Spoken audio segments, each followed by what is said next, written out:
All right, dude. We're live. All right. Fuck it. We'll do it live. Great meme. I had a shirt, by the way, that Did you really? I should find it. Yeah. I used to wear a shirt that had fuck it, we'll do it live meme of what's his face on it. What's his name? Bill O'Reilly. Bill O'Reilly. That's it. Yeah, no, I think it was O'Reilly. Yeah. And my co-host Erwin has done a bunch of research on that. And Juniper. Let's not go with a bunch of research. Let's just go with some research. Has browsed the internet. Exactly. Hey guys, welcome to the Networking Podcast, episode 3 of Expedited Forwarding. I am one of your co-hosts today, Bruce Wallace. And I'm Erwin James. And today we're here talking about a couple of acquisitions that have happened, I believe, in the last couple of days. At least that's when they were announced. Yep. The first of which being Arista acquiring Awake. So I believe my co-host here has done a bunch of research on that. A bunch of research. Yep. A bunch. And I've done some light reading on Juniper acquiring Netrounds. So these are the two topics we're going to be covering today. I guess let's start off with the first one, Arista acquiring Awake. So since you've done most of the research, take it away. All right, we'll give you a little background on Awake because I had never heard of Awake actually. Previous to this announcement, I had never heard of the company before. So I had to actually go do a little bit of research to find out who and what they were and what they did and why Arista cares. Had you heard of Arista? Background? I heard Arista, really small company, barely heard of them. But you know, they've come up a couple of times in conversation over coffee. But yeah, small little player, couple of times. All right, Awake, startup founded in 2014, Bay Area based. They initially recently raised a Series C round of investment at 36 million. That was in April.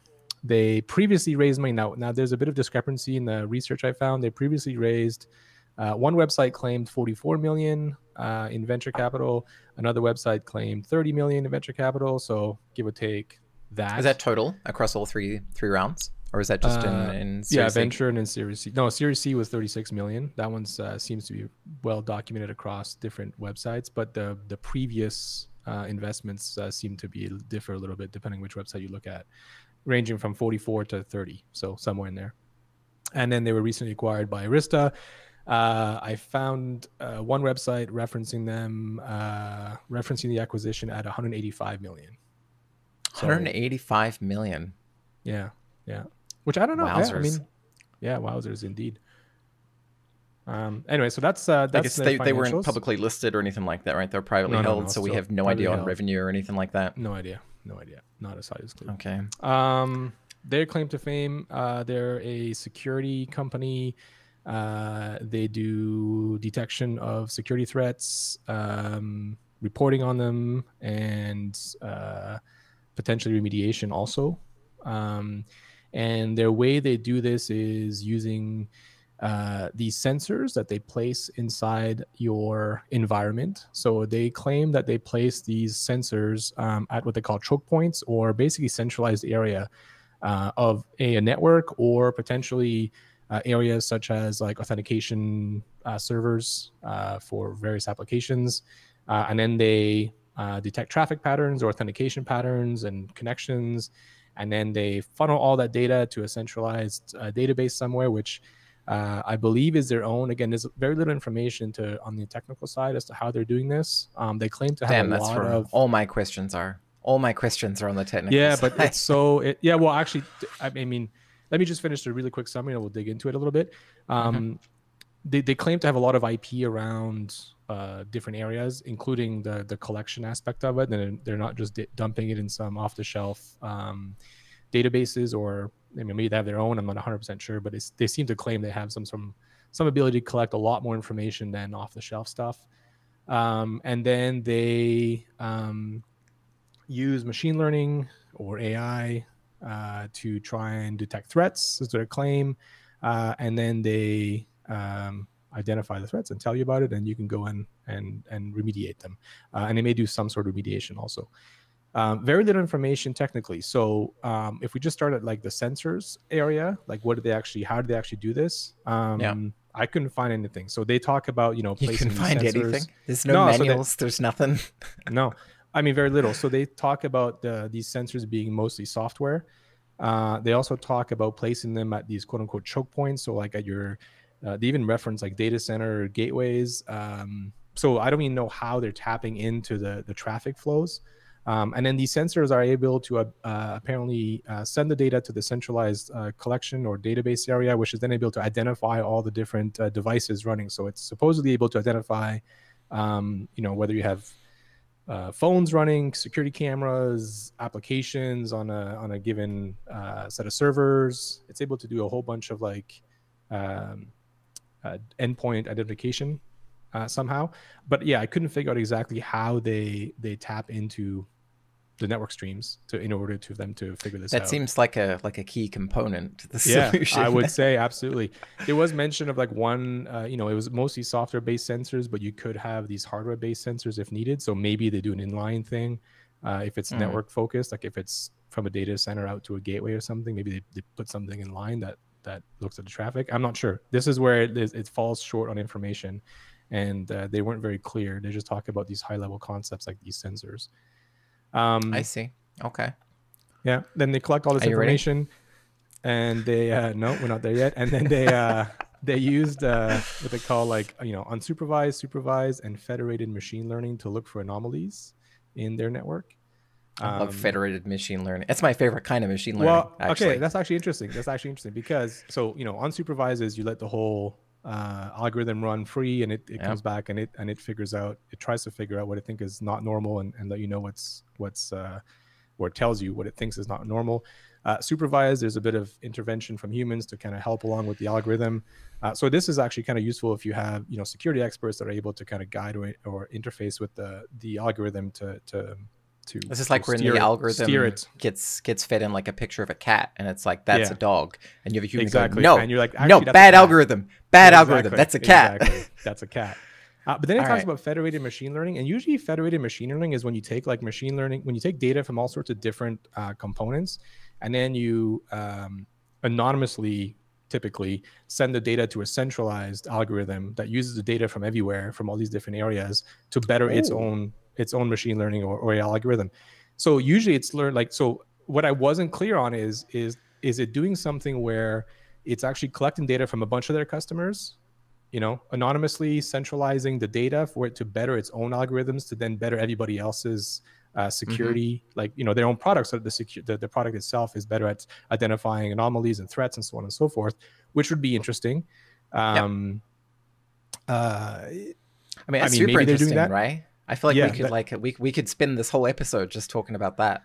Well, I think we need to do a deep dive on like the merits of machine learning and AI when it comes to these types of things. But I know nothing about it. Computers are smart. Neither. They do stuff. Yeah, they do stuff, and they detect threats, and they, so it's super awesome. So yeah, they look for anomalies using these different ways.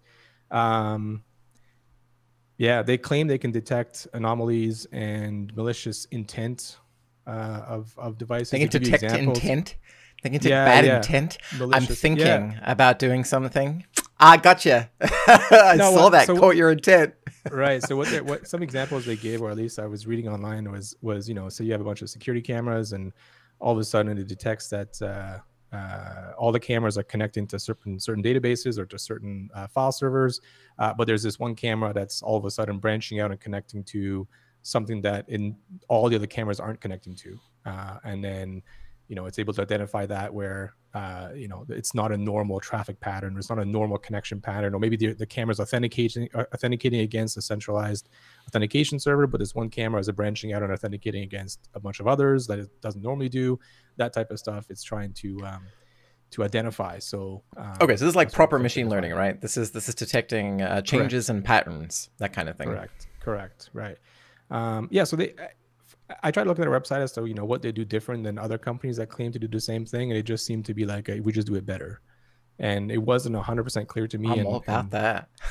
Yeah, it wasn't clear to me about why or how. They reference the fact that they have a lot of IP and they have like over 100 patents around this, and so Maybe it is just that. Maybe they just have the better engineers, the better scientists that are working behind us, and they have a bunch of IP and they do it better than everybody else, and that could be it, right? So Okay. yeah, go ahead, ask me questions. I'll have no answers. No, I mean, I get that. It sounds like there wasn't a lot of information out there. So I think we can take a more like speculative view. Granted, we do that all the time. That's kind of our That's MO. all we do basically. Yep, exactly. Yeah.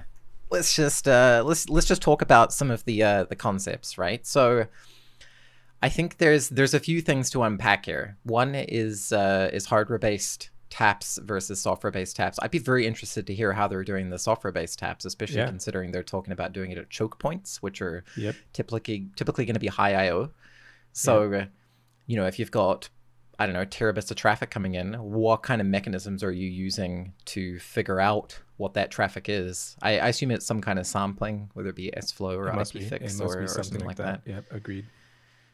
So really, like the whole idea of getting data out of the network towards some kind of centralized point is pretty well understood, I think.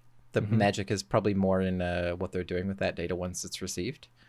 But I feel like even like with sampling, like, I mean, it's correct. You obviously can't look at all the data, so you do have to do some sampling, but it'd be rather difficult to identify very specific devices and applications on a sampling, no? I mean, maybe I think it depends how long you sample for, right? And the type of sampling you're doing. Like if you look at IPFix where you can do it per FEC, then you have even if you have like a small amount of data, like you take that camera example you were looking at, where you know, this camera is now reaching out to hosts it wasn't reaching out to before.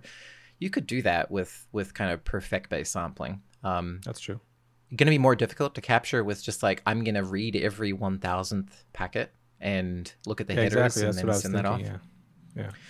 Yeah. I mean, because if it's why going we're like authenticating against something where it's like a very quick transaction, where you may miss it in your sampling, right? But I guess I don't know.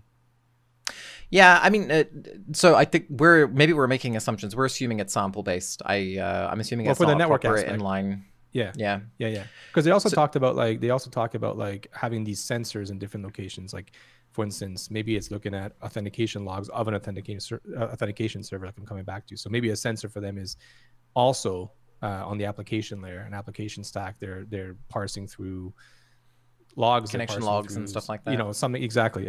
I'm assuming their sensors have a bunch of different meaning in terms of what they do, but definitely from a networking standpoint, because they do reference the data center and the data center gateway, and the fact that they were acquired by Arista leads me to believe they probably are doing something that's on the network side. But I don't know what it is. Yeah. So before we get into a little bit more on the technology side, maybe we should look into the strategic value that this has to Arista, right?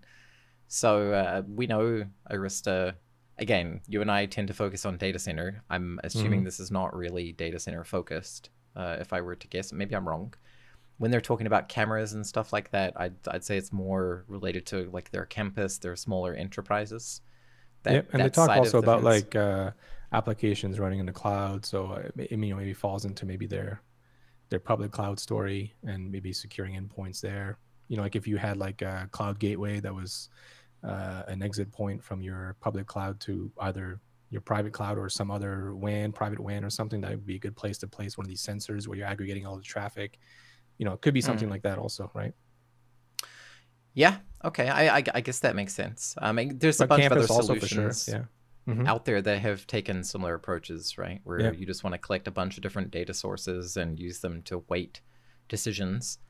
And the magic is really in your ability to ingest and crunch the different data sources. So I'm guessing that's what it is here also. I don't know if you know, does Arista have any other kind of security plays outside of the Awake acquisition? Like, do they have virtual firewalls, stuff like that today? I'm not sure myself. They do have a security. Let me see. I thought I brought it up earlier. They do have a security product suite. Let me just bring it up here. Yeah, if you go into products on their website, they do have a security section. Let's see how good their website is. Not very good. Excellent. Thank you for not having a good website. Well, while But you're yeah, okay. while you're looking that The up, short answer is they do have I think a security section where they do some very I think it's very basic though. okay. What's the output of this thing? So if you look at like typical solutions like this, the detection is one aspect, and there's a bunch of companies that have kind of thrived on the detection side of things, or thrived and then been acquired, or in fact that's usually the typical MO here, and I guess Awake fits that. What about the action? Did you see anything on what they actually do? Like, let's say you detect this, right? Your webcam is reaching some external entity that it shouldn't be reaching. What is the intent? Are they going to use like BGPFS or something like that to tell the network to stop that, or is this purely just a notify thing? Yeah, it seems like it's mostly notify. Like it collects the data and then it kind of accumulates all the information and gives you a report as to why it thinks that it's potentially malicious or not normal, and then it allows you to do perform an action on it. But I'm not too sure if it actually does an interface with the devices or the applications to stop something, or if it relies. It seems to me like it relies on you to then go and change that. So it's more about they're going to collect the data, they're going to detect anomaly or threat. They're going to bundle it in a nice little report, which makes sense, which kind of breaks down for you in an easy fashion for you as a security engineer to understand how it came to that decision. And then it's up to you to go and remediate the issue. And I don't think they have an auto remediation aspect of it Okay, that I could see. so I guess But again, that's gonna. limited I'm info, sure so that's part of their plan, right? That could be part of Arista's. yeah, they could tie it. Yeah, exactly. Yeah, they could tie it into some Arista products there to do that auto remediation for sure. Yeah, I don't know if Arista supports FlowSpec with BGP. I'm assuming they probably do, but Yeah. whether or not the chipsets that they're using allow it outside of some tricky automation, I'm not sure. All right, so that seems interesting. I guess we're gonna see what Arista does with the acquisition probably in 2-3 years from now. It's typically how these things work. They're gonna go dark for a little while. Yeah, and then it'll be integrated into some of their products or solutions, and we'll see something pop out the other end.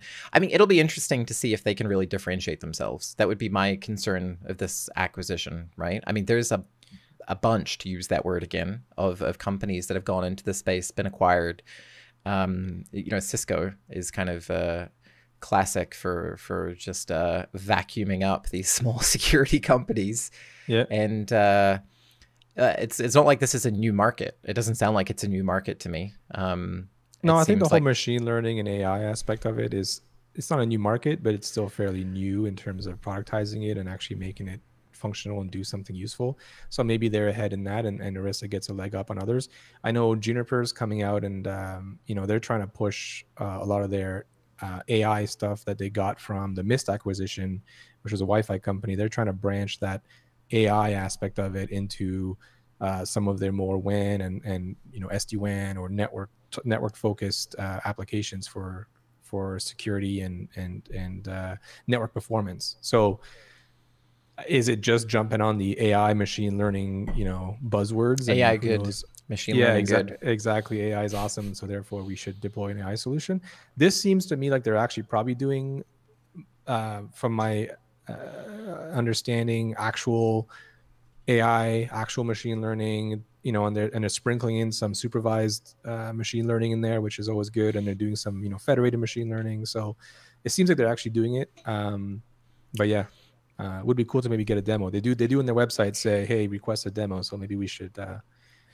Maybe we should. And if you're from Arista and you're working on the Awake acquisition and their products, or if you're from the Awake team and you want to reach out, feel free. It seems like there wasn't a lot of information outside of from a technical standpoint.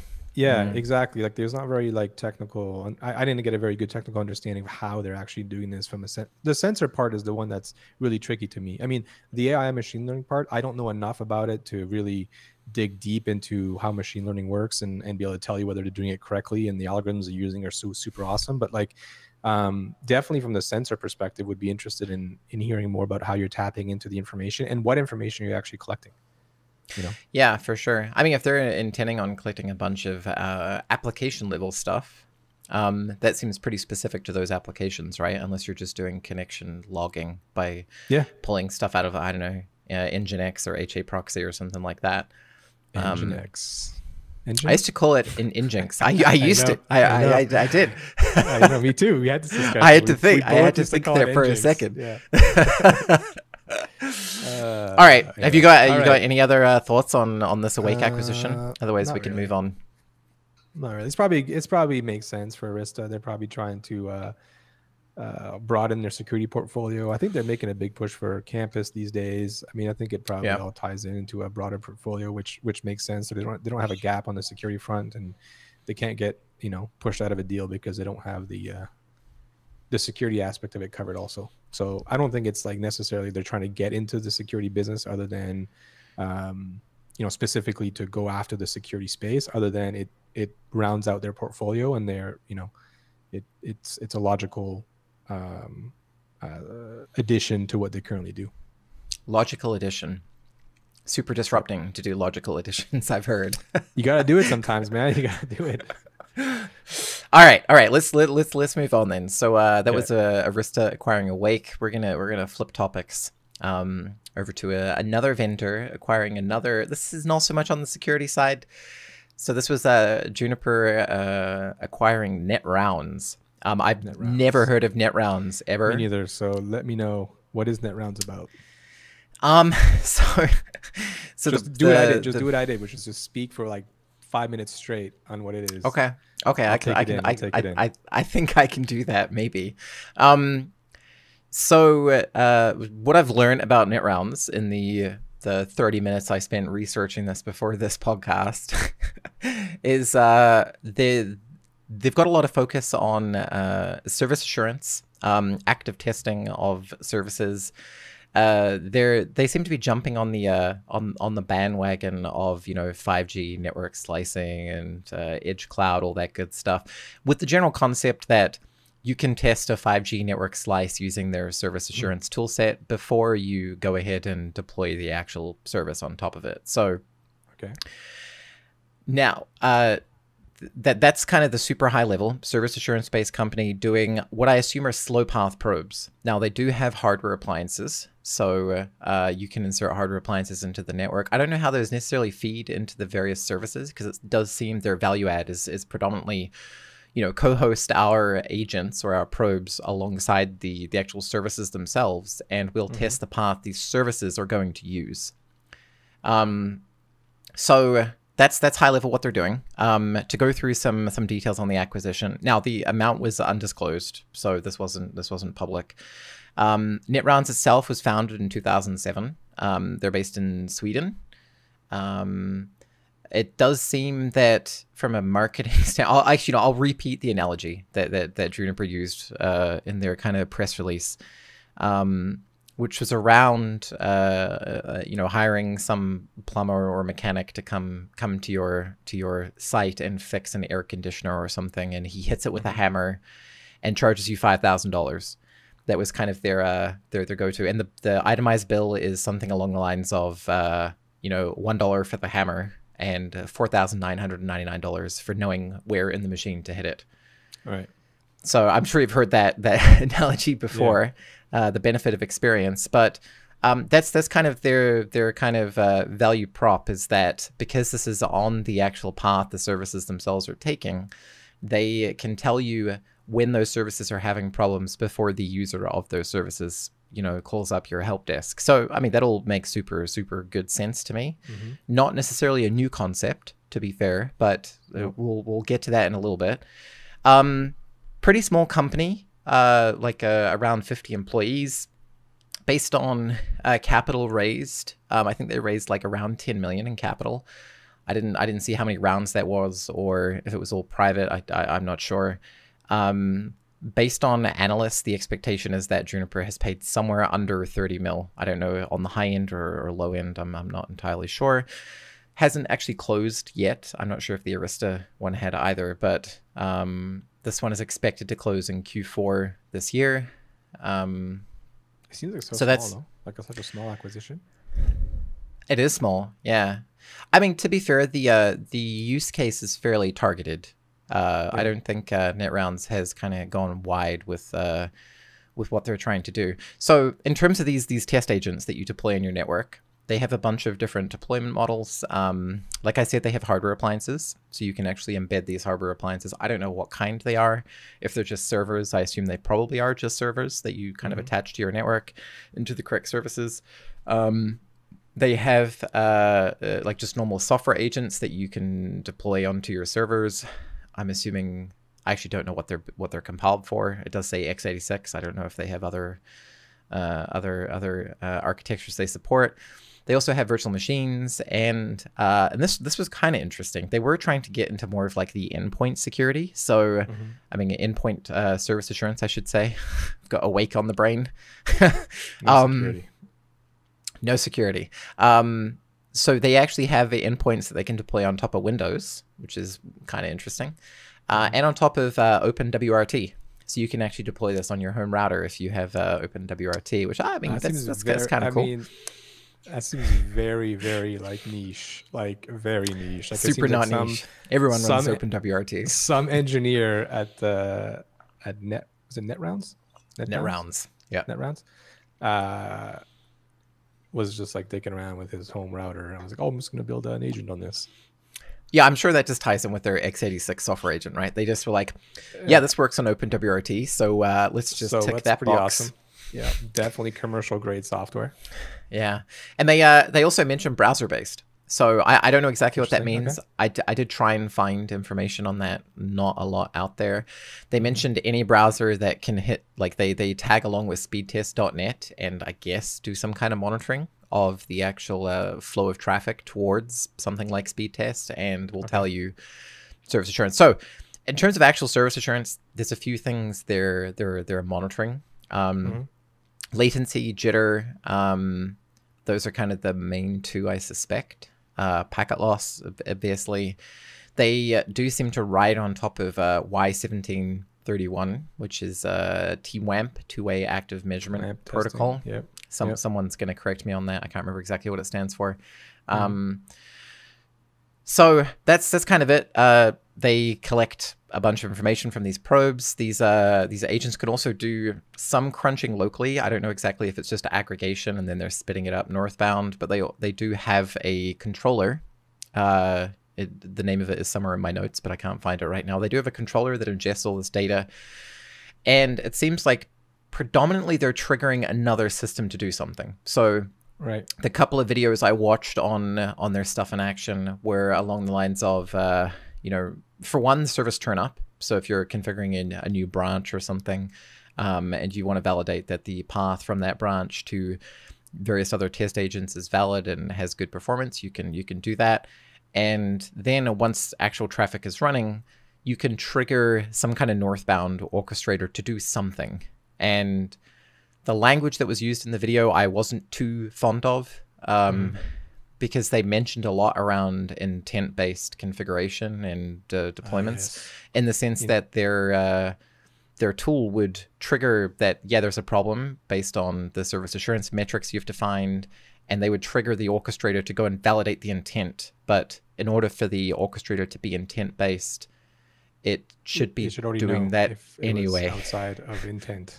Yes. And the use cases they gave were pushing down the correct configuration based on the service assurance pro. I mean, if your northbound orchestrator doesn't know that your configuration doesn't match intent, it's not a real intent orchestrator, right? Like we should be super intent-based orchestrator. Exactly. Kind of defeats the purpose if you don't get the feedback loop to tell you that the configuration is deviated from your intent. Yeah. So I do suspect that was a little bit trying to ride like the intent marketing buzz that Cisco has been pushing for a while. Yeah, we need some intent-based AI machine learning hyperscale probes. I think we need absolutely. We need all that and more. So it's interesting. So I mean, it seems like you think Juniper had a gap in their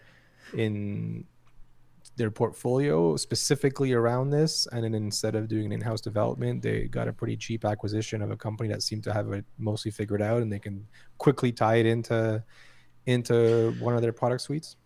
I mean, potentially. I actually went down an entirely different rabbit hole when I was investigating this. So, and we're venturing into speculation territory once again. So as we tend to do. There's a few things, right? Juniper is kind of struggling on the service provider side of things. The main use cases that that both Netrounds and Juniper have kind of carved out for this are 5G network slicing. I mentioned that. You missed that in your buzzword round off, by the way. Yeah. You got to have some networks. You got to have some hyperscale 5G network slicing with some low latency automated driving. You need some of that in there. Yeah, exactly. Also focusing on SD-WAN. And kind of edge cloud, deploying these kind of remote data centers, deploying services into those data centers and being able to verify the service assurance of them. So this mainly does seem to be a service provider play. And I'm wondering if this is to try and bolster some of their revenue coming out of service providers because, and this is where I started going down the rabbit hole, Juniper has done a pretty good job of growing in switching and security over the last, I guess, 12 to 18 months. I think... let me go find the numbers. Actually, I don't have the numbers for their switching and security business, but their service provider business is down 8% in the last 6 months. So their service provider revenue is declining. That's predominantly on the routing side. PTX and MX are having some troubles. But I suspected that this was trying to offset that. To try and instill some additional confidence and try to pull in some market share from service providers. Obviously, it's a very small company. But exactly. Take a step back. There's no way this acquisition is to bolster confidence and acquire market share. I mean, it just seems to me like a technology acquisition where they had a gap in their portfolio from a very specific gap, because it's not like this thing does a lot of... I mean, well, we're gonna get to what this thing does. I mean, it's a valid point. I didn't want to go there just yet. Because, but it's a good point. I think this is to show that they're still investing in service providers, because I can't see this being used outside of service providers that are deploying a service that they're selling to somebody else, and they need to validate that the service is working correctly, both at deployment time before the actual services are onboarded, and throughout the life cycle of that service. Right, that's kind of like what Netrounds' claim to fame is. There's some controversy a little bit in that, Netrounds was trying to get embedded in a bunch of different ecosystems. One of them was Cisco's Solution Plus. So they actually have a bunch of marketing videos around integrations with Cisco's NSO. And this is going back to that whole intent-based thing where Netrounds would detect a problem and signal to NSO that, hey, your intent's not being met, and NSO would then reach down and apparently validate the configuration was correct, which it should have already been doing if it was really intent-based, but we'll gloss over that for a second. Right. We'll come back to that in a second here. They also had an integration with Ciena's Blue Orbit ecosystem. Okay. And they could have been acquired by either Cisco or Ciena and fit in fairly nicely. I think Ciena acquired Centena. Centena Systems, I think it was sometime last year, maybe it was a while further back than that. And this would have complemented that nicely. So it seems the Juniper acquisition is almost out of left field, to me at least, based on the history I was reading. The only other thing I could find that was interesting is, and maybe this helped Juniper make a decision, is Netrounds got a what seems to be a fairly large promotion and deal from Rakuten in November last year. So I found a bunch of very, very nice quotes from Rakuten on why they were deploying Netrounds. I'm so tempted to say NetBouncer, by the way. So every time I say it, I'm so tempted to say NetBouncer. And I think that's a pretty good segue into some of the merits of the solution, right? So obviously, again, you and I have a data center focus, but the way you typically do service assurance and measurement and kind of coalesce that information to some kind of northbound entity hasn't really changed over the years, and it doesn't seem like it has in this case either. They're using TWAMP with... yeah, exactly. I mean, that was the main protocol. Standards-based, yeah. They did claim... I did see like a nice diagram that showed L1 through L7. Whether that's true or not, whether they're doing like any kind of generalized HTTP protocol validation. Like application level stuff. Yeah, I'm not entirely sure. I couldn't find any specifics on that, but I mean, there's a bunch of competing technologies. So I think let's dive into some of the challenges of doing service assurance for one, and then where the industry is kind of heading, because there's a bunch of different solutions. Some of them are in-house, some of them are being driven by chipset vendors, some of them are entirely proprietary and are being driven on the slow path. And I think that is key, right? That the big distinction here is how rapidly you're doing it, and whether or not that is happening on the slow path or the fast path. And there's a pretty concerted effort among chipset vendors on the networking side. Obviously, these probes live on the edge of the network, but you know, the top of rack that these are attached to, in theory, those chipset vendors, they are moving towards an entirely different approach to this, which is to do all this validation in the network itself and to do it on the fast path, which I think is key. You know, we have Broadcom pushing IFA, or their in-band flow analyzer. The ITF is pushing in-band OAM. We have the internal packet tracing. We have P4int.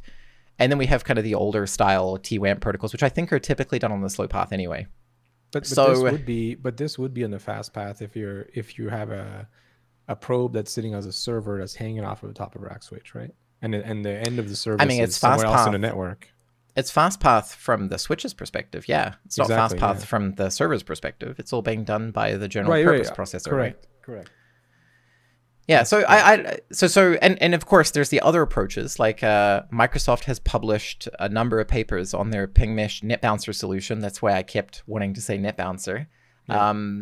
And that is server based as well. So ping mesh does actually have you know, generalized compute that sits on various edges of the network, and they're aggregating this inside what they call net bouncer.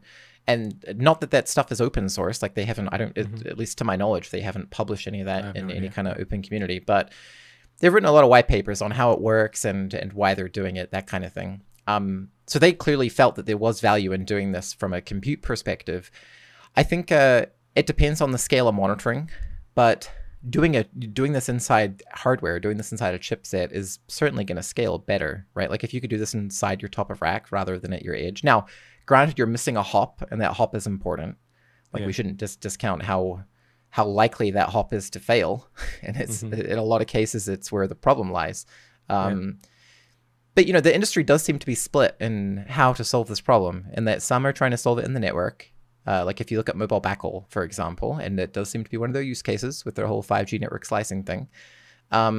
We would typically do this inside whatever aggregator is sitting at the cell site, and back to the gateway that it's connecting to, whether that be, you know, a 4G or a 5G gateway.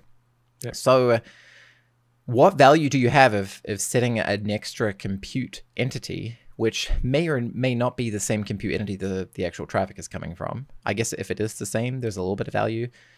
If it's not, I personally don't see it. I don't know. Let me stop there. It depends where they want to deploy this. Like you said, the announcement is, you know, they want to get into the 5G and 5G slicing and monitoring the services there. And then you briefly mentioned SD-WAN. I don't know what else was mentioned. You named off a few different services use cases. At the edge. So cloud, so cloud edge, that kind of thing. But each of those have kind of a bit of a different way in which they should be monitored, right? Exactly how you just finished describing. In a mobile backhaul scenario is a little bit different than if you have like a application that's sitting in a data center that is trying to reach a cloud gateway of sorts, right? So then maybe you're monitoring for that application performance is slightly different than if you're trying to monitor TWAMP across your cell site router to your gateway. So unless a solution has one solution fits all, like it drops into every single one of these use cases right off the bat, maybe they do. I don't know. I'm not sure, or maybe the fact it's banking on TWAMP, it's going to be TCP and UDP, right? So they're just doing simple, I guess, transport level validation. It doesn't seem like they're doing. They claimed L7 again. I couldn't find any kind of indicator that they're doing much other than the basics. So do you think this is something that Juniper is going to like embed in their devices, like embed in their switches, embed in their cell site routers? I don't think so. I can't imagine. I mean, I can only imagine they already have some of that in their telco gear. that may exist in mobile backhaul if they have any gear that fits that criteria. They already have TWAMP. I mean, that would have been there for years already. So Yep. where does this fit into their portfolio? Is it more maybe on their x86 based SD-WAN solution? Like, are they looking for something where they can just I mean, drop it in there's place there? the management layer as well, right? Like, obviously, I was focusing predominantly on these kind of test agents and how they might be deployed and all that good stuff. But the other aspect of this is the management layer, kind of this controller that's aggregating all this information, and based on whatever measurements that you're defining, will go and trigger something. So that could be triggering something else in Juniper's portfolio to go and validate the intent. Well, okay, let's just we're going to jump around here a bunch. Let's come back to intent that we talked about earlier. And I was thinking about this. So obviously in intent, you have your configuration intent, like we just kind of made mention of, where you declared your intent, it translates to a configuration, pushes down to the devices, and then it does a feedback loop where if something deviates from that intent, then you get notified, and you can do something about it or not, right? But what about like service assurance intent? So I want to create a service which has these very specific criteria with regards to delay, packet loss, and so on and so forth. It would be declared at a higher level, so like a quality of service of sorts. And then if that intent is not met, the changes are actually our configuration. Like maybe the intent's not met from a service assurance perspective. You're not getting the jitter and delayed performance that you're expecting of this given service, and that translates into making changes to the configuration from a QoS standpoint. Or do you think that happens in real time, though? I mean, that sounds no. It sounds this is exactly. No. My point was, this sounds ideal. Like, it'd be kind of cool if you could do that. There's a lot of challenges in doing that when you're dynamically changing, path hops or QoS profiles just to achieve a service assurance intent. Let's say, it sounds all silly to say it, but that is a complicated thing to do. And maybe this is where they're trying to go, and this is a very, very small part of that, where they're just doing the service assurance part of it, and then Juniper's going to tie this into some other system that's going to try and do the dynamic traffic engineering using segment routing. Exactly. Yeah, exactly. Using segment routing. Correct. We're going to have a deep dive on that later, guys. Don't even worry about it. We sure are. We'll get you all learned up on segment routing. But yeah, I don't know. No, I mean, it's an interesting idea. It's not clear to me where this fits. It's not clear to me where this fits in Juniper. It seems to me like it's a pretty basic thing to do, right? Like, as in, like, it's not an overly complex thing. It doesn't sound like they're bringing something revolutionary to the table. To me, it just sounds like Juniper had a very specific product line in mind, where they had this gap, and they could have gone and tried and developed something, or they could have bought this company and just dropped it in place, a very low engineering effort, and then all of a sudden they've now gained something that they can add to their product line and advertise to the world that they have this, service assurance for 5G network slicing, hyperscale, AI, ML. I mean, it's cheap, right? It's cheap. Well, that's what I'm saying. It's cheap. Like, relatively, they could be buying engineers. Right. It just seems like it's like that's why it seems odd to me. And I wouldn't say it's in the category of them trying to bolster their presence in the service provider space. Like, no one knows. I mean, okay, I'm saying no one knows. I didn't know who this company was. Neither. I can't imagine they were like this. Like, I can't imagine they were this like well-known in the service provider space, this up-and-comer that's going to revolutionize the way people do service assurance. Like, I didn't get that feeling from using TWAMP. Yeah, exactly. Right. So it just seems to me like, hey, we're just going to buy something. We need this. We can probably try and develop it in house, or we can buy this. It seems to check a lot of boxes. We can probably make it work across a bunch of our products. It's a cheap buy. Let's buy the engineers and drop it into our product lines, and now we can claim we have this piece that we were missing before. Yeah, that's what it seems like. I mean, I tend to agree, right? Like, I couldn't really find where this fits in. I also couldn't find the differentiation. I mean, granted, there wasn't too much information on the management layer. There was a decent amount of information on the actual test agents, as they call them. The thing is, there's no new concepts there, as far as I could tell, anyway. The idea of doing above L4 service assurance was interesting, but they're also, again, it's not new. It's just that, as far as I know, no solutions have tried to focus on the lower layers if they're doing L7 service assurance, right? Like if you look at like, I don't know, an ingress controller in Kubernetes, yeah, they're going to validate and do health checks on the various endpoints, which implicitly validates the lower levels, right? Yeah. So the way the rest of the market tends to be going is the lower layers are handled by the network, because you can validate those at scale relatively well within a hardware using all the things we were talking about. And the higher layer things are handled in these specific applications that are trying to drive those higher layers, whether they be you know, some kind of load balancer or Envoy or whatever it might be, or the equivalent in OpenStack. So I don't see this filling a hole or a void that exists in the market. I mean, this could just be buying engineers. That's a fairly cheap price to pay for 50 employees. And the management layer, again, maybe there's some value there.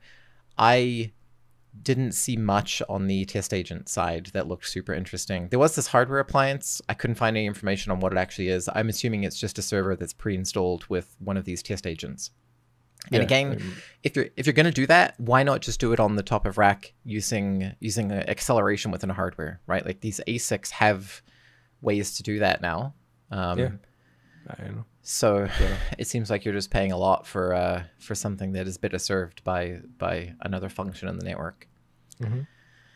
I don't think I have anything else on Netrounds. No. Well, it was interesting. I guess a lot of speculation on both of our parts again, on both the acquisitions, but hopefully we can come back with some more technical info in a week. I'll spend a little bit more time on Google, but I honestly could not find much technically on it. So maybe I'll try and request a demo. And it's all part of the mystery. Yeah, exactly. Mystery drives up hype. Hype equals dollars. Exactly. That's a lot. I mean, how much did you say it was? Like 170 million or something? 185 reported. I mean, damn. Yeah, that's cash money right there. Yeah.